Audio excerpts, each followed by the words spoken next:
याकडे राज्यातील प्रत्येकाचं लक्ष आहे। त्यामुळे याविषयीची अपडेट आपण घेत राहूया। दरम्यान धन्यवाद तुम्ही दिलेल्या या सविस्तर माहितीसाठी।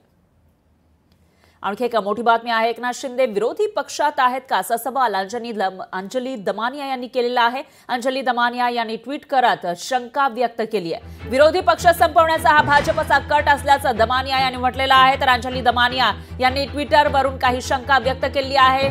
एकनाथ शिंदे जे महायुतीचे मुख्यमंत्री होते 2.5 वर्ष त्यांच्याच नेतृत्वाखाली निवडणुका लढल्या गेल्या, पण आता जेव्हा निकाल लागलेला आहे त्याच्यानंतर शिंदे हे मुख्यमंत्री राहणार नाही, होणार नाही असं सांगितलं जात आहे। तर भाजपचा नेता मुख्यमंत्री होईल असंही समोर येत असतानाच अंजली दमानिया यांनी एक शंका उपस्थित केली आहे। एकनाथ शिंदे विरोधी पक्षात आहेत का असा सवाल त्यांनी उपस्थित केलाय। दरम्यान ट्विटमध्ये नेमकं काय लिहिलंय अंजली दमानिया यांनी बघूयात। एकनाथ शिंदे विरोधी पक्षनेते क्वेश्चन मार्क। परवा संध्याकाळी आमच्या काही कार्यकर्त्यांना मी एका पत्रकार भाऊंशी झालेला संवाद सांगत होते असं अंजली दमानिया यांनी लिहिलेलं आहे।